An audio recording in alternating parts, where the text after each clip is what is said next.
평생을 바친 직장에서 명예롭게 퇴직한 다음 날 아침, 당신의 눈앞에 어떤 풍경이 펼쳐질 것 같습니까? 혹시 수십 년간 출근했던 익숙한 길이 아니라 아파트 단지를 순찰하는 낯선 경비원의 모습이 스쳐가지는 않으셨습니까? 교수님이 왜 여기서? 라는 말이 목구멍까지 차오르는 이 장면은 안타깝게도 더는 드라마 속 이야기가 아닙니다. 한 언론사의 보도처럼 평생을 학문과 교육에 헌신했던 전문가가 은퇴 후 경비 근무복을 입는 것이 우리의 현실이 되었습니다. 잠시 후 우리는 왜 수많은 가장들이 이 길을 숙명처럼 받아들이는지, 그리고 더 중요한 것은 과연 이 길 말고는 정말 다른 답이 없는지에 대한 구체적인 해답을 찾아 나설 것입니다. 퇴직 후 왜 많은 분들이 가장 먼저 아파트 경비라는 선택지를 떠올리게 되는 걸까요? 아마도 특별한 기술 없이 시작할 수 있다는, 낮은 진입 장벽과 비교적 나이 제한에서 자유롭다는 막연한 안정감 때문일 겁니다. 실제로 법적으로도 경비원의 업무는 경비 외에 청소나 미화 보조, 재활용품 분리배출, 주차관리, 택배 물품 보관 등으로 명확히 규정되어 있습니다. 겉으로 보기에는 모든 것이 분명하고 안정적인 일자리처럼 보입니다. 하지만 그 안정적 이라는 환상 뒤에는 우리가 미처 생각하지 못했던 혹독한 진실이 숨어 있습니다. 24시간 막교대 근무와 주말도 없는 불규칙한 생활 패턴은 60대를 바라보는 우리 몸에 상상 이상의 부담을 줍니다. 어디 육체뿐이겠습니까? 온갖 입주민의 민원을 처리하며 겪는 정신적 스트레스와 때로는 인격까지 무시당하는 갑질의 상처는 지난 수십 년간 사회에서 쌓아온 자존감을 한순간에 무너뜨리기도 합니다. 최저임금 수준의 급여를 받으며 이 모든 것을 감내하는 것이 과연 우리가 꿈꿔온 은퇴 후의 삶이라고 할 수 있을까요? 더욱 충격적인 사실이 있습니다. 한 방송사의 보도에 따르면 최근 3년간 과로사로 인정받은 아파트 경비원은 무려 74분에 달합니다.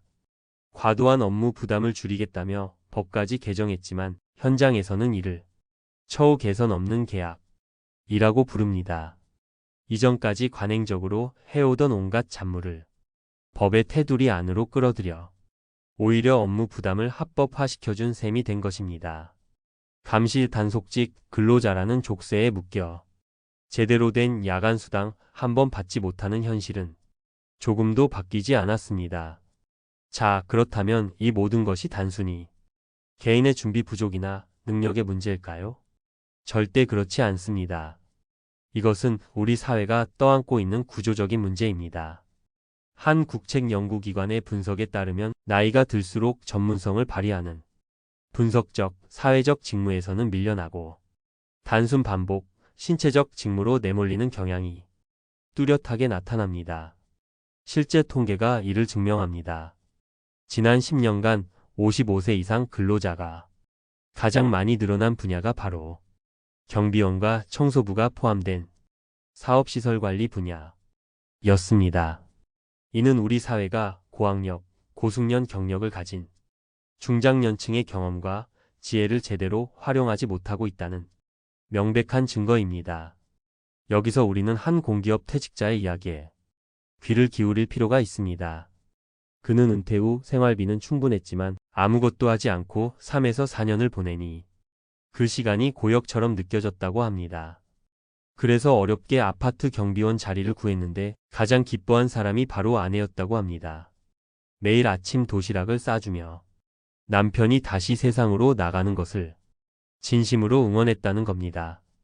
이 이야기는 우리에게 일이란 단순히 돈벌이 수단을 넘어 한 개인의 성취감과 소속감을 채워주고 나아가 건강한 가정관계를 유지하는 데 얼마나 중요한지를 보여줍니다. 여러분이라면 이 상황에서 어떤 선택을 하셨을 것 같나요? 우리는 스스로 우리의 일을 존중할 필요가 있습니다.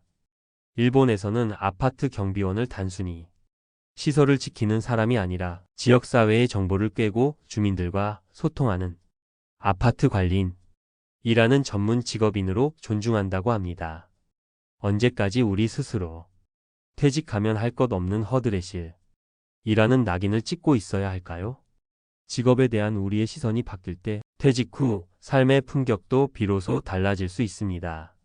자, 지금까지 우리는 퇴직 후 많은 분들이 마주하는 냉혹한 현실과 그 구조적인 원인을 살펴봤습니다. 하지만 이야기는 여기서 끝나지 않습니다. 지금부터가 진짜 중요합니다. 영상의 제목이었던 아파트 경비 말고는 답이 없나? 라는 절박한 질문에 대한 구체적이고 희망적인 해답을 함께 찾아보겠습니다. 첫 번째 대답은 30여 년간 전자부품 기술 영업직으로 일하다 50대 초반에 조기 퇴직한 모연서 씨의 이야기 속에 있습니다. 평생을 바친 분야에서 밀려났을 때의 상실감은 이루 말할 수 없었을 겁니다. 하지만 그는 좌절하는 대신 자신의 과거 경력에 얽매이지 않고 완전히 새로운 기술을 배우기로 결심했습니다. 그가 선택한 곳은 바로 폴리텍 대학의 신중년 특화 과정이었습니다. 그곳에서 그는 여러 기술 자격증을 취득했고 이를 바탕으로 전문성을 인정받는 시설관리직으로 당당하게 재취업에 성공했습니다. 이는 아는 만큼 보인다. 가 아니라 준비하는 만큼 새로운 길이 열린다. 는 사실을 우리에게 보여주는 강력한 증거입니다. 혹시 기술직 경력이 없어서 망설여지시나요? 그렇다면 34년간 경영관리 사무직으로 근무했던 이건주 씨의 사례를 보시죠. 그는 평생을 책상 앞에서 서류와 씨름했던 분입니다. 하지만 그는 정부가 지원하는 내일 배움 카드를 활용해 소방안전관리자 1급과 전기기능사 자격증이라는 새로운 무기를 손에 쥐었습니다. 그리고 지금은 오피스텔 방제실에서 안전을 책임지는 제2의 전문가로 일하고 있습니다. 이 두 분의 이야기는 우리에게 명확하게 말해줍니다. 의지와 노력만 있다면 우리 모두 새로운 전문가로 다시 태어날 수 있다는 것을요. 이분들의 성공이 특별한 사람들의 이야기처럼 들리시나요? 그렇지 않습니다. 이들에게는 두 가지 공통된 핵심 전략이 있었습니다. 첫째, 정부 지원 제도를 적극적으로 활용했다는 것입니다. 폴리텍 대학의 신중년 특화 과정이나 고용노동부의 내일 배움 카드는 우리가 낸 세금으로 운영되는 우리가 당연히 누려야 할 권리입니다.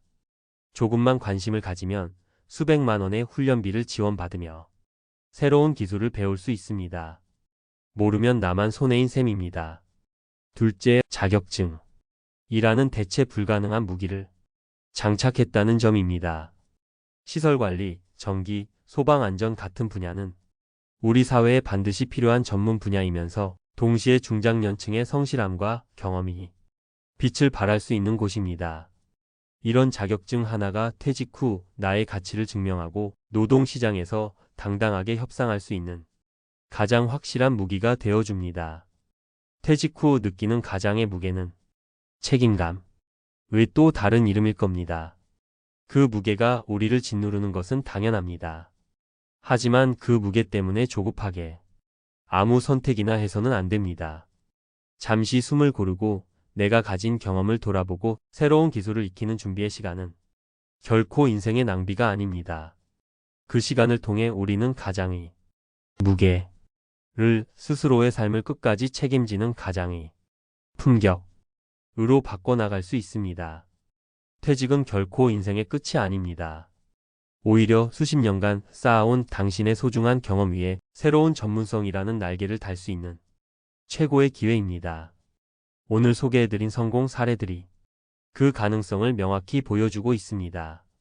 지금 바로 내가 활용할 수 있는 정부 지원 제도가 무엇인지 검색해 보십시오. 내일의 나를 위해 어떤 자격증 공부를 시작할 수 있을지 알아보십시오.